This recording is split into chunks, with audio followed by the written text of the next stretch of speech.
လူတစ်ယောက်သေဆုံးသွားပြီဆိုရင်ဘာတွေဖြစ်ပျက်သွားတယ်လို့ထင်ပါသလဲအရာအလုံးရဲ့အဆုံးလားဒါမှမဟုတ်ဒီထက်ပိုပြီးနက်နဲတဲ့အံ့ဩစရာကောင်းတဲ့ကဘာတစ်ခုစီကိုတွားရောက်ခြင်းလာ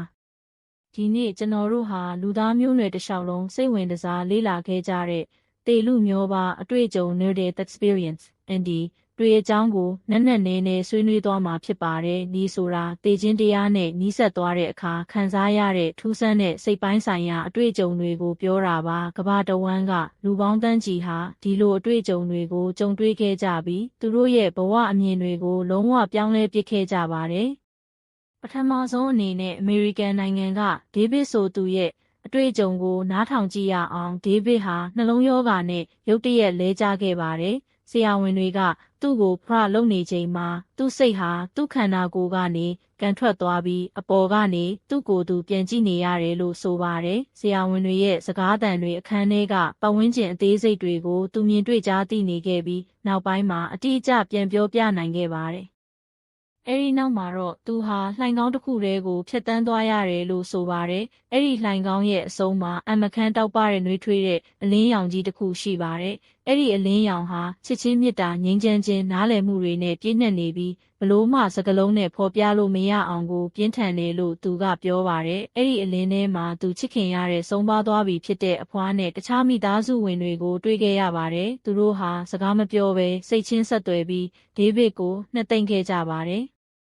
အဲဒီနောက်ဒေးဗစ်ဟာသူ့ဘဝတစ်လျှောက်လုံးလုပ်ခဲ့တဲ့အကောင်းဆိုးတွေအားလုံးကိုအလင်းရောင်နဲ့အတူပြန်လည်ကြည့်ရှုခွင့်ရခဲ့ပါတယ်။ဒါကိုဘဝပြန်လည်သုံးသပ်ခြင်း life review လို့ခေါ်ကြပါတယ်။သူတစ်ပါးအပေါ်ပြုမှုခဲ့တဲ့ကောင်းခြင်းဆိုးခြင်းတွေရဲ့ရလဒ်တွေကိုသူကိုယ်တိုင်ပြန်လည်ခံစားခဲ့ရပါတယ်။သူတယောက်ယောက်ကိုနာကျင်အောင်လုပ်ခဲ့ရင်အဲ့ဒီနာကျင်မှုကိုသူကိုယ်တိုင်ပြန်ခံစားခဲ့ရပြီးချစ်ချင်းမေတ္တာပေးခဲ့ရင်အဲ့ဒီချစ်ချင်းရဲ့ပျော်ရွှင်မှုကိုပြန်လည်ခံစားခဲ့ရတယ်လို့ဆိုပါတယ်။ဒီတွေ့အကြုံဟာသူ့ကိုလူသားချင်းစာနာမှုချစ်ချင်းမေတ္တာဆိုတာဘလောက်အရေးကြီးတယ်ဆိုတာကိုနက်နက်နဲနဲနားလည်စေခဲ့ပါတယ်။သိပ္ပံပညာရှင်တွေကတော့ဒီတွေကိုအုံနောက်ထဲကဓာတုဗေဒပြောင်းလဲမှုတွေအောက်ဆီဂျင်ပြတ်လတ်မှုတွေဒါမှမဟုတ်အုံနောက်ရဲ့ temporal lobe မှာဖြစ်ပေါ်တဲ့လျှက်စစ်လိုင်းတွေကြောင့်ဖြစ်တယ်လို့ယူဆကြပါတယ်။ဥပမာအုံနောက်ထဲမှာထွက်ရှိတဲ့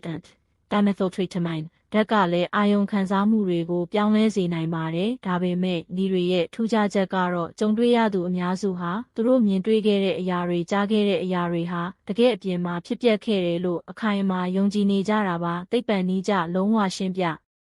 လို့မရတဲ့အသေးစိတ်အချက်လက်တွေလည်းအများကြီးရှိနေပါတယ်။ဥပမာမျက်စိကွယ်သူတွေကနေကြုံတဲ့အခါမြင်တွေ့ရတာမျိုးဒါမှမဟုတ်ခန္ဓာကိုယ်ပြင်ပကအဖြစ်အပျက်တွေကိုအတိအကျဖော်ပြနိုင်တာမျိုးတွေပါ။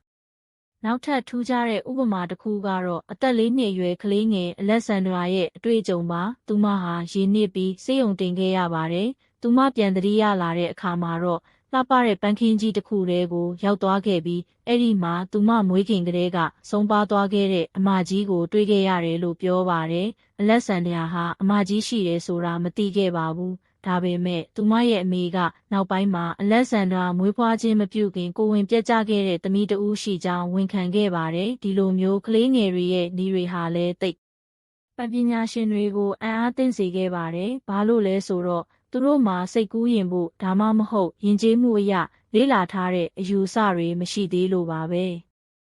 ဒီလိုဒီတွေမှာဘုံကျတဲ့အချက်တွေအများကြီးရှိပါတယ်။ကိုယ်ခန္ဓာကနေခွဲထွက်ခြင်းအလင်းရောင်ကြီးကိုတွေ့မြင်ရခြင်းချစ်ခင်ရသူတွေနဲ့ပြန်ဆုံခြင်းဘဝပြန်လည်သုံးသပ်ခြင်းငြိမ်းချမ်းမှုနဲ့ချစ်ချင်းမေတ္တာရဲ့ပြင်းထန်တဲ့ခံစားမှုတွေပဲဖြစ်ပါတယ်။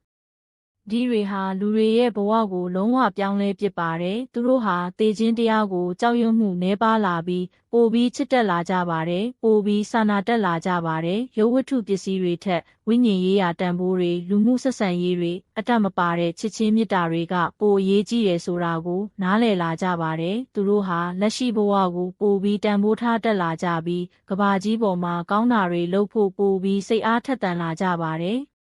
မြမယဉ်ကျေးမှုနဲ့ဗုဒ္ဓဘာသာမှာလည်းသေခြင်းတရားနဲ့နောင်ဘဝအယူအဆတွေကအရေးပါပါတယ်။ဤတွေမှာတွေ့ရတဲ့ဘဝပြန်လည်သုံးသပ်ခြင်းဟာဗုဒ္ဓဘာသာရဲ့ကံတရားခါမာနဲ့ဆက်ဆက်နေတယ်လို့ယူဆနိုင်ပါတယ်။ကိုလုပ်ခဲ့တဲ့ကောင်းမှုမကောင်းမှုတွေရဲ့အကျိုးဆက်တွေကိုကိုယ်တိုင်ပြန်လည်မြင်တွေ့ခံစားရတာမျိုးပါ။ဤကြုံသူတွေခံစားရတဲ့ငြိမ်းချမ်းမှုနဲ့ အလင်းရောင်ဟာနိဗ္ဗာန်နဲ့ဆက်ဆက်နေတယ်လို့လည်းအချို့ကယုံကြည်ကြပါတယ်ဒီလိုအတွေ့အကြုံတွေကကျွန်တော်တို့ကိုသေခြင်းတရားရဲ့နောက်ွယ်မှာဘာတွေရှိနေနိုင်လဲဆိုတာကိုတော့အေးတောစေပြီးဘဝရဲ့နက်နဲတဲ့သဘောတရားတွေကိုပုံမစူးစမ်းရှာဖွေခြင်းစိတ်ဖြစ်ပေါ်စေပါတယ်ဒီတော့နဲတွေဟာအုံနောက်ရဲ့လှည့်စားမှုတစ်ခုတက်လားဒါမှမဟုတ်ကျွန်တော်တို့ရဲ့ခန္ဓာကိုယ်သေဆုံးသွားပြီးနောက်မှာတောင်တည်ရှိနေသေးတဲ့ဝိညာဉ်တစ်ခုရဲ့တက်တေအထောက်အထားလားဘလို့ပဲဖြစ်ဖြစ်ဒီအတွေ့အကြုံတွေကကျွန်တော်တို့ကိုဘဝရဲ့တန်ဖိုးချစ်ချင်းမေတ္တာရဲ့အစွမ်းပြီးတော့သေခြင်းတရားဆိုတဲ့နက်နဲလာတဲ့ပဟေလိအကြောင်းကိုအလေးနဲ့ပြန်လည်စဉ်းစားစေခဲ့ပါတယ်ကျွန်တော်တို့မသေးခင်မှာတင်ကြုံရသူတွေလိုချစ်ချင်းမေတ္တာနဲ့ပြည့်စုံအောင်ကောင်းမှုကုသိုလ်တွေလှုပ်ဆောင်ရင်ဘဝကိုအတိတ်ပဲရှိနေထိုင်သွားနိုင်မလားဒီမေးခွန်းရဲ့အဖြေကိုတော့ပရိသတ်တဦးချင်းစီကပဲကိုယ်ပိုင်ရှာဖွေရမှာဖြစ်ပါတယ်ဒီဗီဒီယိုကိုကြည့်ရှုပေးတဲ့အတွက်ကျေးဇူးတင်ပါတယ်နောက်ထပ်စိတ်ဝင်စားစရာဗီဒီယိုတွေမှာပြန်လည်ဆုံတွေ့ကြပါစို့